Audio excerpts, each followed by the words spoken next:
नमस्कार, मैं श्रेया शुक्ला और आप देख रहे हैं देश का सबसे भरोसेमंद digital channel V K news. RBI ने लिया बड़ा फैसला, एक बैंक पर लगा ताला। उत्तर प्रदेश के बिजनौर में सहकारी bank United cooperative bank limited का लाइसेंस कैंसिल कर दिया गया। ऐसा करने के पीछे आरबीआई की तरफ से बयान जारी किया गया। उसमें कहा गया कि बैंक की तरफ से 1949 की धारा 56 का उल्लंघन किया गया है, यानी कि वर्तमान जमाकर्ताओं को पूरा भुगतान करने में बैंक असमर्थ है।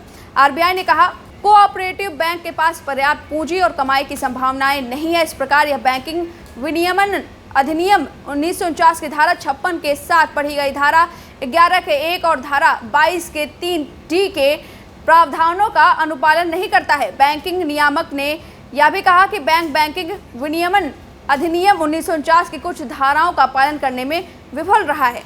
रिजर्व बैंक ने आगे कहा, यदि यूनाइटेड इंडिया कोऑपरेटिव बैंक को अपने बैंकिंग व्यवसाय को आगे बढ़ाने की अनुमति दे दी गई तो सार्वजनिक हित पर प्रतिकूल प्रभाव पड़ेगा, क्योंकि बैंक अपनी वर्तमान वित्तीय स्थिति के साथ अपने वर्तमान जमाकर्ताओं को पूरा भुगतान करने में असमर्थ होगा।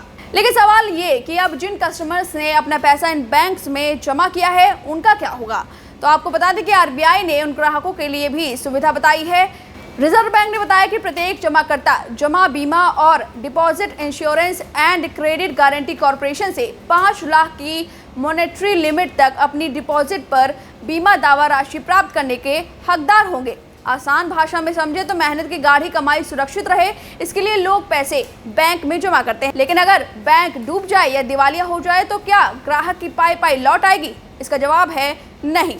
अगर कोई बैंक डूब जाता है, उस बैंक में ग्राहकों की 5 लाख रुपए तक की जमा ही सिक्योर्ड रहती है। पहले यह लिमिट 1 लाख रुपए तक थी, लेकिन बजट 2020 में से deposit insurance and credit guarantee corporation deposit insurance की ओर से कवरेज बढ़ाकर 5 लाख रुपए कर दिया गया।